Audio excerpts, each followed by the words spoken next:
Por eso la Rebotica se hace eco de las grandes iniciativas. Hoy, reunión sobre límites de la psiquiatría. Se ha hablado de algunos problemas relativos a la salud mental que son o serán importantes en los próximos años.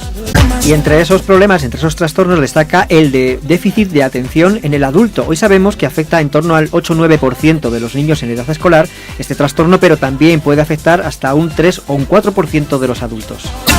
De hecho, en adultos se ha pasado y el riesgo multiplica por 1000 los riesgos de presentar trastornos de ansiedad o de depresión, pero también aumenta el riesgo de adicciones o de problemas del sueño. La buena noticia es que el TDAH tiene tratamiento y es eficaz. Para ello hay que ponerse en manos siempre de los mejores profesionales. Y si hablamos de grandes profesionales, hablamos de los mejores reboticarios. Hola, soy el doctor Javier Correas, médico psiquiatra, jefe del servicio de psiquiatría del Hospital Universitario de Lenares, y yo también escucho la Rebotica. Desde 1990, la Rebotica. Todos los sábados de 2 a 4 en punto, en abc.radio. A su salud. Doctor Javier Correas, gracias por venir. Ha venido usted corriendo del Escorial, ¿no? Efectivamente, muchas gracias. ¿Qué es lo que más destaca de las jornadas que hemos clausurado esta mañana? Han sido muy interesantes, hemos estado muy a gusto, hemos estado en un marco incomparable como es el Escorial. Y desde el punto de vista de la reunión ha sido también muy interesante porque hemos tratado muchos temas, todos los aspectos de gestión y los nuevos modelos de gestión. Y dentro de lo que a mí me interesa muchísimo y me apasiona, el TDAH del adulto. Hemos tenido una tertulia a lo largo de nuestra primera hora donde hemos hablado de la importancia de integrar a los pacientes psiquiátricos con pacientes en hospitales generales, teniendo un régimen cerrado. ¿Es compatible el régimen cerrado de enfermos psiquiátricos que tienen dolencias que requieren ser encerrados, especialmente por dependencias o por grados de locura extremos? ¿Qué hacemos con esa fórmula? Las unidades de pacientes agudos deben estar en hospitales generales. Son ingresos de corta estancia, entre 4 y 5 días y 2-3 semanas habitualmente, con una media en torno a los 14 días. Con idea de estabilizar lo más rápido posible al paciente y que vuelva a su medio, que vuelva a la comunidad. Y ya lo saben, cuando en la Rebotica hablamos de psiquiatría, siempre hay un nombre emblemático. Hola, soy Javier Quintero, jefe del servicio de psiquiatría del Hospital Infanta Leonor, y yo también escucho la Rebotica. Desde 1990, la Rebotica. Todos los sábados de 2 a 4 en punto, en abc.radio. A su salud. No le digo a usted, don Javier Quintero, doctor Quintero, buenas tardes, porque ya se las he dado a las 2 de la tarde. Hace un ratito, sí. Bueno, doctor Javier Quintero, ¿le ha costado mucho impulsar estas jornadas? Todo está difícil, ¿no? Todo está complicado. La verdad es que yo creo que el éxito ha sido el tener un programa atractivo, ¿no? Un programa que elaboramos hace ya casi un año y que ha ido muy en la línea de lo que nuestros propios asistentes nos han ido preguntando. Es decir, lo que hemos concentrado ahí ha sido a un centenar de psiquiatras jóvenes muy bien formados que están adquiriendo puestos de responsabilidad en toda la geografía española. Y en realidad lo que hemos hecho ha sido un programa ad hoc a lo que ellos nos han ido diciendo que querían ampliar y formarse en ese sentido. Doctor Javier Correas, jefe del Servicio de Psiquiatría del Hospital de Lenares, es usted además director académico de SIFormación, que es la organizadora y la impulsora de la primera reunión alumni. ¿El trastorno por déficit de atención ha sido la estrella de estas jornadas? El trastorno por déficit de atención ha sido la estrella dentro de las mesas más de contenido científico.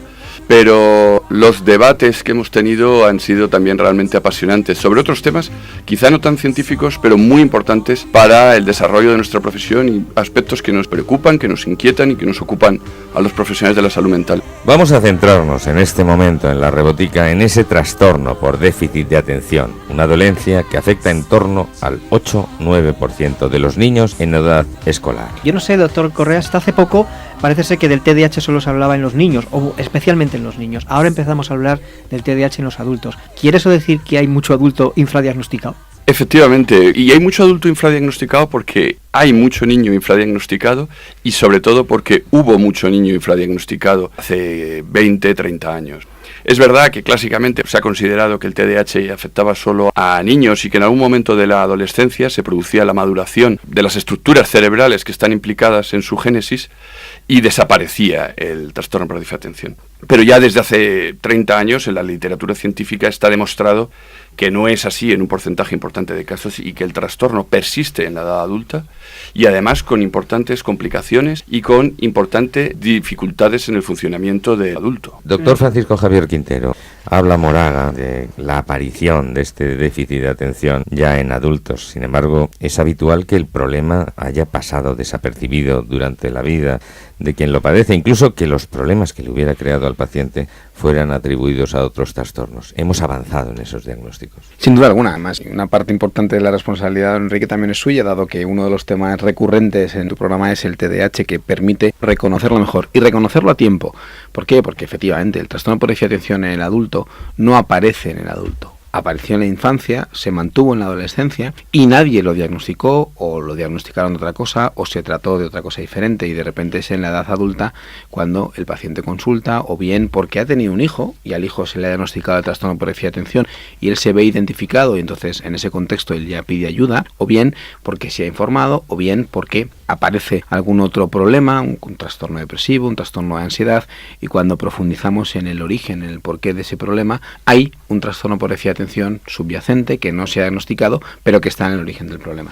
Durante muchísimos años han sido muy pocos los que han tenido la oportunidad de ser diagnosticados de manera correcta y obtener un tratamiento adecuado. Y hoy hay más cantidad de diagnósticos. Puede haber diagnósticos erróneos, pero todavía faltan muchísimos sin diagnosticar. Las dificultades en la atención se manifiestan en problemas para concentrarse en el trabajo o para organizarse en tareas cotidianas. La impulsividad, sin embargo, se centra más en lo verbal que en lo motor, diciendo el paciente, por ejemplo, lo primero que se le pasa por la cabeza.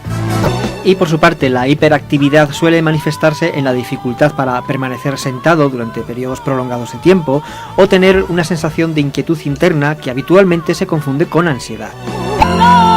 Además, en el caso del trastorno de déficit de atención e hiperactividad en la edad adulta, se multiplica el riesgo de presentar trastornos de ansiedad o de depresión, pero también aumenta el riesgo de adicciones o de problemas de sueño. Y más allá de los trastornos mentales, aumenta, por ejemplo, el riesgo de divorcio, de perder el empleo e incluso de tener accidentes de tráfico. Doctor Quintero, decíamos al principio de la entrevista que la buena noticia es que estamos hablando de un trastorno que se puede tratar perfectamente. Sin duda alguna, es decir, hoy tenemos herramientas eficaces, útiles y seguras. Debemos partir de un correcto diagnóstico, es decir, podemos equivocarnos y a veces es cierto que, bueno, pues puede haber errores diagnósticos, pero aún así faltan muchísimos niños y adolescentes. Pero cuando nos vamos al adulto, es decir, adultos diagnosticados y tratados, evidentemente hay muy poquitos. Yo conozco de primera mano casos de personas que tienen este trastorno y que han sido diagnosticados, no digo cuando ya es tarde, pero sí cuando se han metido en problemas. Por ejemplo, en las cárceles hay mucho trastorno de hiperactividad en adultos, que a lo mejor están ahí precisamente por no haber sido diagnosticados a tiempo. Efectivamente, y eso cuando tratamos a adolescentes es algo en lo que hacemos mucho hincapié con la familia. Con frecuencia hay temores respecto al tratamiento, a dar una medicación a un niño o a un adolescente, pero la adolescencia es un proceso de cambio donde yo digo siempre que el tren va muy rápido. Es muy importante que actuemos pronto para evitar complicaciones futuras, porque muchas veces ese tren que va tan rápido a la adolescencia ya se nos ha escapado y ya lo hemos perdido. Y es cuando aparecen efectivamente complicaciones con el consumo de drogas, con las conductas de tipo delictivo. Y si no intervenimos pronto, podemos llegar a esas situaciones donde efectivamente conocemos que en prisiones la prevalencia del TDAH es muy elevada. Y hay estudios de investigación en ese sentido. Doctor Quintero, finalmente una última pregunta. ¿Qué papel juegan en el TDAH los factores ambientales? Es el factor que pone en marcha todo. Esa predisposición genética necesitará de algo en el ambiente que lo ponga en marcha. Hay muchos niños que sus síntomas pasan más o menos, entre comillas, desapercibidos. Sus dificultades atencionales pueden ser compensadas por una madre que está constantemente con ese niño dirigiéndole en su proceso de aprendizaje. Pero eso le hace no ser autónomo. Y en el momento en el que esa autonomía sea ya no una elección, sino una necesidad, el salto al bachillerato o incluso a la universidad, eso es como un castillo de naipes que se derrumba. Es decir, que el ambiente modula mucho la expresión de los riesgos. Mi querido doctor Javier Correas, gracias por habernos visitado después de una jornada tan dura, ¿no? ¿Su conclusión de estas jornadas cuál es? Para nosotros ha sido muy satisfactorio el poder encontrarnos con casi 100 alumnos nuestros de SIformación que en algún momento de su desarrollo profesional, nos han elegido para parte de su formación y ha sido un encuentro muy agradable, ese encuentro con los profesionales. Han sido muy ilustrativas en cuanto a muchos aspectos profesionales y científicos que nos interesan a los psiquiatras y a los profesionales de la salud mental. Doctor Francisco Javier Quintero, pensar hace 20 años en la especialidad de psiquiatría infanto-juvenil era casi un mito. Hoy se reúnen ustedes en el Escorial, dando sentido a toda una especialidad en la salud mental, pero está conseguido. Esto es como todo, estamos siempre a punto de conseguirlo, llevamos años a punto de conseguirlo.